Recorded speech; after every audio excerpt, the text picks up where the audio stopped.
धरती का स्वर्ग कहा जाने वाला जम्मू कश्मीर, जहां इन दिनों विश्व शक्तियां अपनी नापाक नजरें गड़ाई बैठी हैं। डे वन से कश्मीर को हथियाने की फिराक में बैठा पड़ोसी मुल्क पाकिस्तान अपनी नापाक साजिशों से बाज नहीं आता है और ऊपर से ताकतवर अमेरिका की बढ़ती दिलचस्पी किसी से छिपी नहीं है।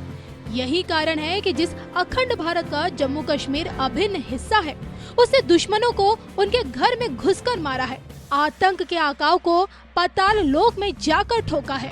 ये नया भारत है। ये घर में घुसकर मारता है। एक वो दिन था और एक आज का दिन है। आतंक के आकाओं को पता है, अगर कुछ भी हिमाकत की तो मोदी पाताल में भी उन्हें खोज निकालेगा।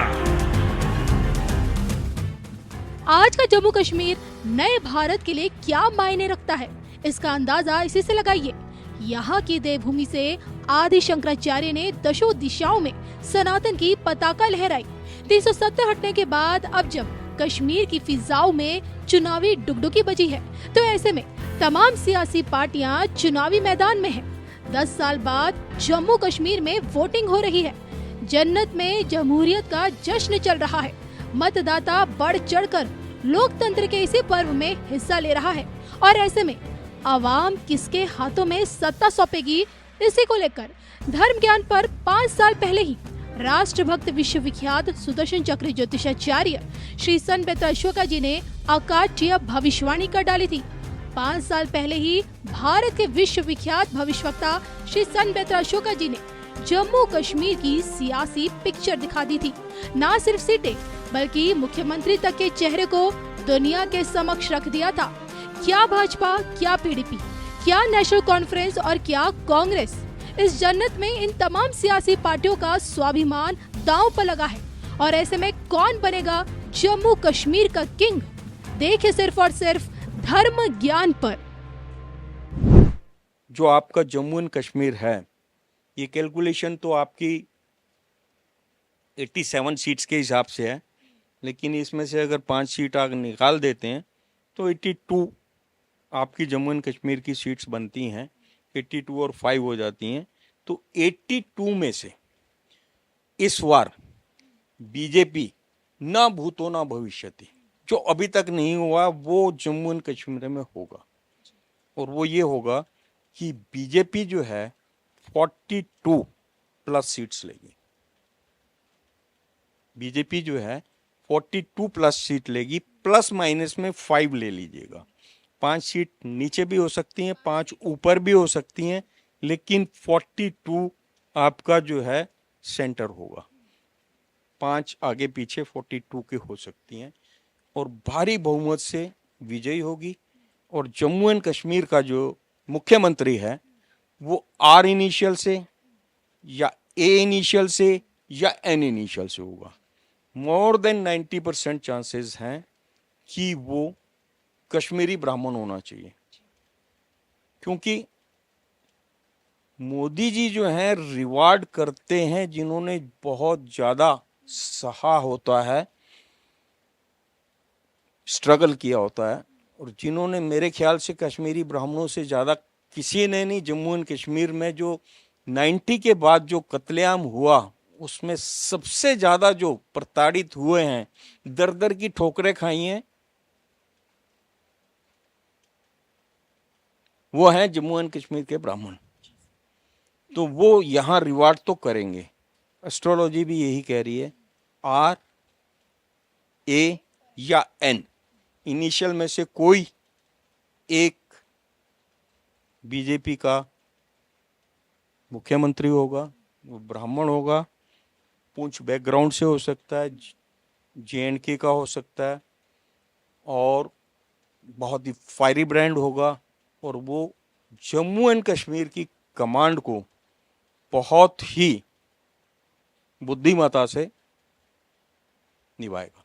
तो सर, जिम कॉर्बेट से धर्म ज्ञान पर ये मैं आपकी जम्मू कश्मीर को लेकर एक बड़ी भविष्यवाणी बन गई। 370 धारा हटने के बाद जम्मू कश्मीर पर सन बेत्रा जी की बड़ी भविष्यवाणी कि वहाँ पे बीजेपी 42 यानी कि 42 सीटें लेकर आएगी और उसमें आर, ए और एन इनिशियल से ही वहाँ का मुख्यमंत्री बनेगा।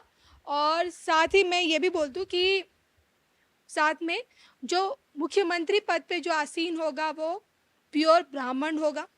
और लेकिन सर ये तो आपने बता दिया 42, 5 ऊपर 5 नीचे, लेकिन अब बात ये सब विपक्ष, महबूबा मुफ्ती, उमर अब्दुल्ला और सज्जाद लोन और अलगाववादियों की तो बात हम बाद में करेंगे, उस पर हम एक अलग सा कार्यक्रम आपके साथ रखेंगे। लेकिन महबूबा मुफ्ती, उमर अब्दुल्ला, सज्जाद लोन, ये जो तिगड़ी है जम्मू कश्मीर की, क्या लगता है इनका क्या भविष्य अब आपको नजर आ रहा है? देखिए, अभी लेटेस्ट शशि थरूर जी अपने भाषण में ये कह रहे थे कि हम जम्मू एंड कश्मीर में धारा 370 और 35A के अगेंस्ट माननीय महबूबा मुफ्ती, उमर अब्दुल्ला और सजाद लोन के साथ खड़े हैं। पूरा भारत, उनका स्टेटमेंट था कि उनके पीछे भारतीय खड़े। अब मैं ये जानना चाहूंगी कि कौन से भारतीय जो है, उन्होंने बोला था कि उनके पीछे मैक्सिमम जो है लोग जो है उनके साथ में हैं। तो एक बात समझ नहीं आई कि 35A और 370 के हटते ही पूरे भारत में खुशियां मनाएगी, मिठाइयाँ बांटेगी, ढोल नगाड़े बजे, और एक बहुत सदियों से जो 70 साल से, पिछले 72 साल से जो एक कलंक था भारत के टीके पे, टीका जो लगा हुआ था कलंक का, एक अलग ही झंडा चल रहा था, अलग ही विचारधारा थी, अलग ही 5 की जगह 6 साल के लिए वहाँ पे चुना जाना, और सेंटर की बातों को ना मानना तो वो मानना जिसमें उनको फ़ायदा है। तो वो सारा ढर्रा जो है ख़त्म हो गया। अब मेरे को ये समझ नहीं आता उन्होंने क्या कह के बोला कि उनके साथ सब खड़े हैं। कौन सब खड़े हैं? कौन सब में कौन है? क्या टुकड़े टुकड़े गैंग उनके साथ में है?